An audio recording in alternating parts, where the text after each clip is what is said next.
शेतकऱ्याच्या जीवावरती या ठिकाणची व्यवस्था चालते। ती व्यवस्थेचा एक धागा म्हणून या ठिकाणचा जो जुनाट झालेला जनावर आहे, म्हातारा झालेलं जनावर आहे, ते जनावर आज शेतकऱ्यांना पाळणं मुश्किल झालेलं आहे। आणि हे पाळत असताना त्या शेतकऱ्याची जी परिस्थिती अतिशय या कारणामुळे दारिद्र्यामध्ये गेलेली आहे, पुरेशी बिरादरीची गेलेलीच आहे, परंतु इथला शेतकऱ्याला जात नसते। शेतकरी हा कुठल्याही जाती धर्माचा असतो आणि या शेतकऱ्यावर ज्या प्रकारचे या सरकारने धर्माच्या नावाखाली जो अन्याय केलेला आहे, या अन्यायाचा या ठिकाणी मी निषेध करतो। मित्र, या ठिकाणी बरं बोलण्यापेक्षा खरं बोलल्यानं अतिशय बरं वाटतं। मी या ठिकाणी मुस्लिम बांधवांना या ठिकाणी सांगू इच्छितो की ज्या डॉक्टर बाबासाहेब आंबेडकरांनी आपल्याला मतदानाचा अधिकार दिलेला आहे, हा मतदानाचा अधिकारच आपण योग्य पद्धतीने बजवत नाहीत, म्हणून ही भूमिका, ही पाळी आज तुमच्यावर आलेली आहे। आमचे काही या ठिकाणचे काही बांधव आहेत, मुस्लिम बांधव, त्या ठिकाणी एक दुःखजनक खेदजनक विषय असा वाटतो की जी संघटना, जी राजकारणामधला जो पक्ष जो तुमच्या धंद्यावर, व्यवसायावर उठलेला आहे, तुमच्या जातीचा दोष करत आहेत, अशा जातीवाद्यांना आपण मतदान करतात आणि म्हणून ही पाळी तुमच्यावर आलेली आहे। जर तुम्ही तुमच्या विचाराचं सरकार या ठिकाणी आणलं तर ही पाळी तुमच्यावर अजिबात येणार नाही।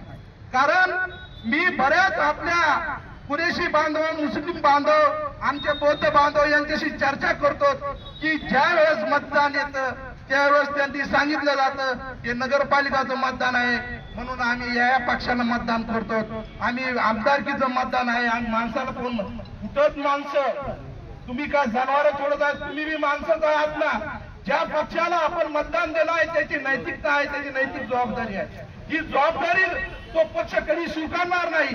म्हणून येणाऱ्या इलेक्शन मध्ये तुमच्या कुरेशी बिरादरीचा सभागृहामध्ये एक नगरसेवक केला पाहिजे, याच्यासाठी आपण आजच पुनगार बांधतो आणि येणाऱ्या विधानसभा, लोकसभामध्ये तुमच्या विचाराचा आमदार, खासदार हा विधिमंडळामध्ये गेला पाहिजे। यासाठी तुम्ही सुद्धा प्रयत्न केले पाहिजे, कारण इथं मागून कोणी देत नाही। बाबासाहेब आंबेडकर कहते हैं मांगने से कोई नहीं देता, यहाँ पे छीन के लेना पड़ता है। तुम्हारा अधिकार बाबा साहब आंबेडकर ने वोट के माध्यम से आपको दिया है, ये अधिकार ही आप बेच रहे हैं। इसके लिए अपने ऊपर ये आज की ये नौबत आई है। हमारे एमपी जी के आजिम भाई यहाँ पे अच्छी तरीके से ये महाराष्ट्र के अंदर बात बोलते हैं कि यहाँ के जो लोग आए, यहाँ के लोगों को मतदान का अधिकार ही समझा नहीं है, इसके लिए ये देश में वारंवार ये परिस्थिति यहाँ पे उद्भवती है। अगर आपको यहाँ पे सही ढंग से सही न्याय मिलना चाहिए, आपको न्याय देने वाला कोई नहीं है, आपको खुद न्याय लेना पड़ेगा। और मैं यहाँ से पुलिस प्रशासन का इस वजह से धिक्कार करता हूँ। मेरे को हनीफ भाई कुरैशी ने बोले कि यहाँ पे कलेक्टर की जमाबंदी आदेश लगी है, अरे जमाबंदी आदेश ऐसी चलती रहेंगी, कहाँ ये देश के ये लोग कहाँ दंगल कर रहे थे, इसके लिए आपने इनको आने के लिए जो यहाँ पे जो पाबंदी लगाई।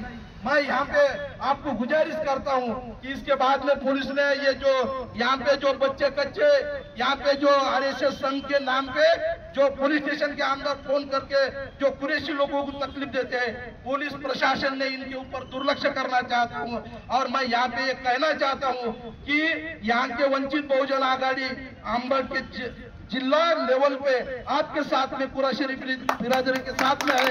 और ये विषय मैं आचार्य प्रकाश आंबेडकर साथी से मैं कहने वाला हूँ कि आपको महाराष्ट्र से यहाँ से ज्यादा आपके तरफ से वंचित बहुजन आघाड़ी अपने खंबीरपन से अपने पार्टी से खड़े रहेंगे, इसलिए यहाँ पे मैं बात करता हूँ और रुकता हूँ। जय भीम, जय भारत, जय हिंद।